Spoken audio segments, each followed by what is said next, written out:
Matric by IPS में railway competition examination में technician और लोको पायलट का जैन 2021 का सॉल्व पेपर लेकर आए हैं।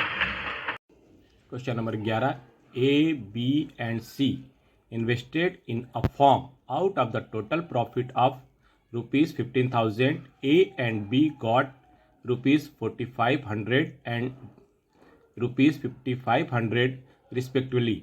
If the total investment was ₹24,000, then find the investment done by C.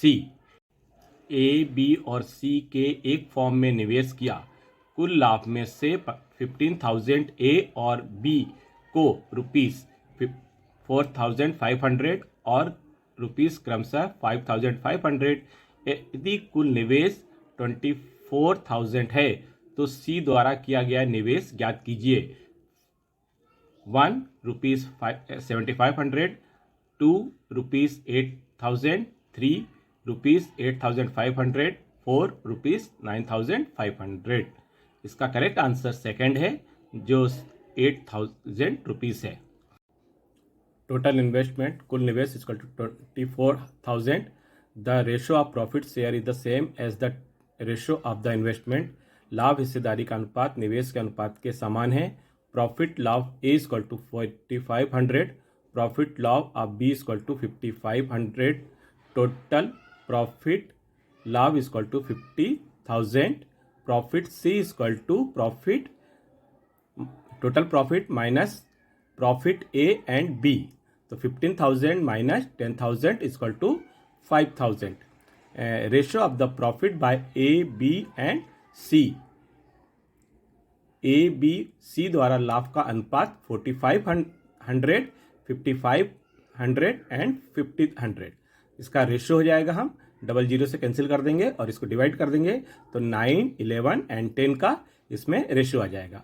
तो ratio of investment in same as the ratio of profit. निवेश का अनुपात लाभ के अनुपात के समान है। तो इसका क्या रेशियो आया? 9, 11 एंड 10 रेशियो आया। टोटल इन्वेस्टमेंट क्या हुआ? टोटल इन्वेस्टमेंट हुआ 24,000।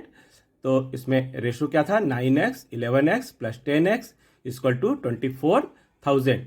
तो ऐड कर देंगे 30x equal to 24,000, x equal to 24,000 upon 30 divide कर देंगे तो 800 आ जाएगा। x की वैल्यू क्या आ गई? 800। तो c का इन्वेस्टमेंट इक्वल टू 800 इंटू 10, क्योंकि इसका c का इन्वेस्टमेंट कौन सा है? 10 वा। तो 800 into 10 equal to 8,000। Short trick में देखते हैं। टोटल प्रॉफिट इक्वल टू हमें क्या दिया है? 15,000। तो profit of C equal to total profit minus profit A and B. तो टोटल प्रॉफिट 15,000 माइनस ए और बी का प्रॉफिट क्या है? ए 5,500 प्लस 4,500 ऐड कर देंगे 10,000 आ जाएगा। तो 15,000 माइनस 10,000 इक्वल टू 5,000। तो profit ratio of A, B, C क्या है हमारे पास? 9, 11 एंड 10। तो ratio of investment is same as ratio of profit. 9, 11 and 10 ratio है, तो इसको हम लिख देंगे 9x plus 11x plus 10x। ये पार्ट किसके इक्वल हो जाएगा? ऐड कर देंगे तो 30x इक्वल टू 24,000। तो x इक्वल टू हो जाएगा 800। 30 से डिवाइड कर देंगे तो 10, इसका 10 पार्ट क्या हो जाएगा? 800 में 10 मल्टीप्लाई कर देंगे तो 8,000। It is the investment of C. Question number 12, in the group of 85 people speak 3 language, English, French and Japanese. 15 people speak only the French language. 10 people speak only the English language. 10 people speak both French and English language. 20 people speak both Japanese and French language. And 15 people speak both English and Japanese language. 10 people speak all three kinds of language. Find how many people speak only Japanese language. 85 लोगों के समूह में 3 भाषाओं अंग्रेजी, French और Japanese बोलते हैं। 15 व्यक्ति केवल फ्रेंच भाषा बोलते हैं, 10 व्यक्ति केवल अंग्रेजी भाषा बोलते हैं, 10 लोग फ्रेंच और इंग्लिश दोनों बोलते हैं, 20 लोग जापानी और फ्रेंच दोनों भाषाएं बोलते हैं और 15 लोग अंग्रेजी और जापानी दोनों भाषाएं बोलते हैं, 10 लोग तीनों प्रकार की भाषाएं बोलते हैं। ज्ञात कीजिए कि केवल जापानीज भाषा कितने लोग बोलते हैं। तो फर्स्ट 15, सेकेंड 10, थर्ड 5, फोर्थ 12। इसका करेक्ट आंसर 3 है। तो इसका 5 जापानीज भाषा बोलते हैं। अब हम इसका सॉल्यूशन देखते हैं। People speak only the French language 15 लोग हैं। People only the English language 10 हैं। People speak both French and English language 10 हैं। People speak both Japanese and French language 20 हैं। People speak both English and Japanese language 15 है। People speak all 3 kinds of language 10 है। Total number of people is the group in 85। तो 85 इस group में total है। तो the people of speak only Japanese, तो Japanese बोलने वाले कितने लोग होंगे? तो 85 टोटल है। इसमें हमने क्या देखा? 15, 10, 10, 20, 15, 10 हमने ऐड कर दिया। तो क्या हो गया? 85 माइनस 80। तो माइनस कर देंगे तो ओनली जापानीज बोलने वाले 5% है। तो हमारे इसका आंसर क्या था? इसका करेक्ट आंसर थर्ड का 5 था। Question 13, who was the first president of the Indian National Congress? भारतीय राष्ट्रीय कांग्रेस के प्रथम अध्यक्ष कौन थे?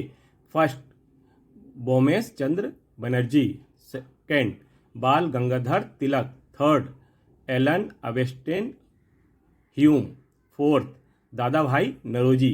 करेक्ट आंसर है first Bankim Chandra Banerjee. Bankim Chandra Banerjee was the Indian barrister, was the first president of the Indian National Congress. He was the first Indian to contest the elected for the British House of the Common, authored the law, lost the election.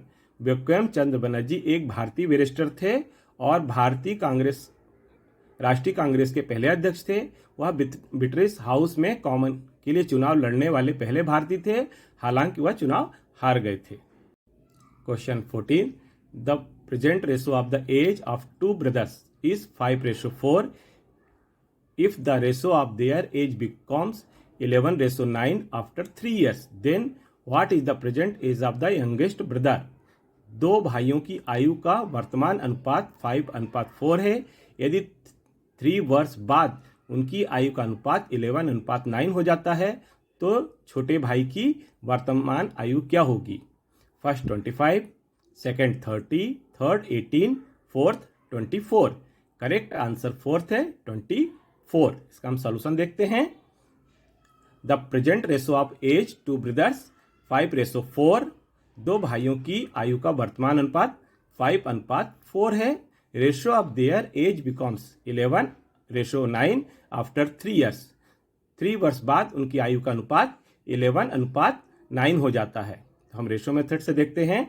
Late present age of youngest brother x है, माना छोटे भाई की वर्तमान आयु x वर्ष है, तो present age of elder brother की y years है, बड़े भाई की वर्तमान आयु y वर्ष होगी। The ratio of present year 2 brothers 5:4। 2 भाइयों की वर्तमान आयु का अनुपात 5:4 है। x ratio y equal to 5:4। x upon y equal to 5.4। 4x equal to 5 after 3 years x ratio y equal to 11:9। After 3 years x plus 3 y plus 3 equal to 11/9। Cross multiplication कर देंगे। 9x plus 3 equal to 11 y plus 3। तो 9x plus 27 equal to 11y plus 33। 9x equal to 11y equal to 33 minus 27। 9x equal to 11y plus 6। Equation 1। 9 into 5y upon 4 equal to 11y plus 6। 45y equal to 4 into 11y plus 6।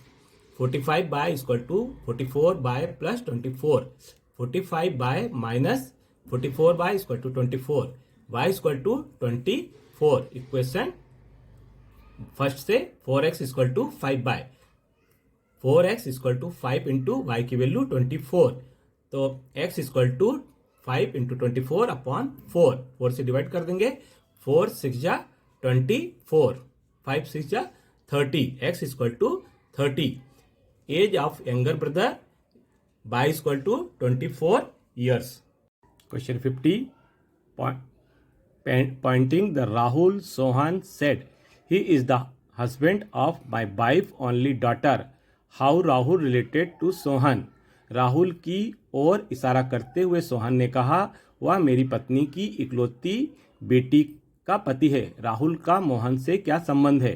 First बेटा, second brother, third brother in law जीजा, fourth son in law दामाद।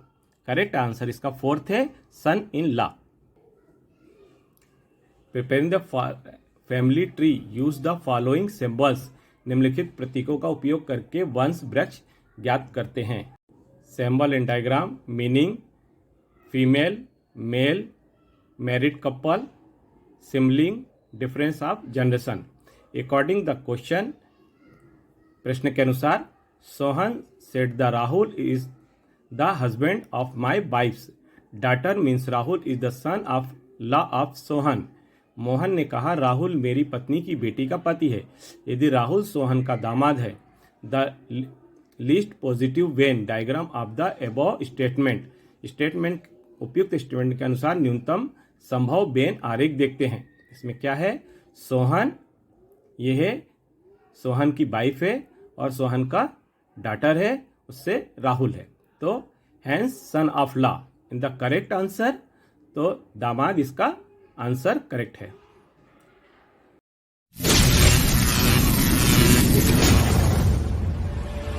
पसंद आने पर like करें और group में जुड़ने के लिए सब्सक्राइब करके शेयर करें तथा लगातार नेक्स्ट क्वेश्चन नेक्स्ट वीडियो में मिलता रहेगा। धन्यवाद।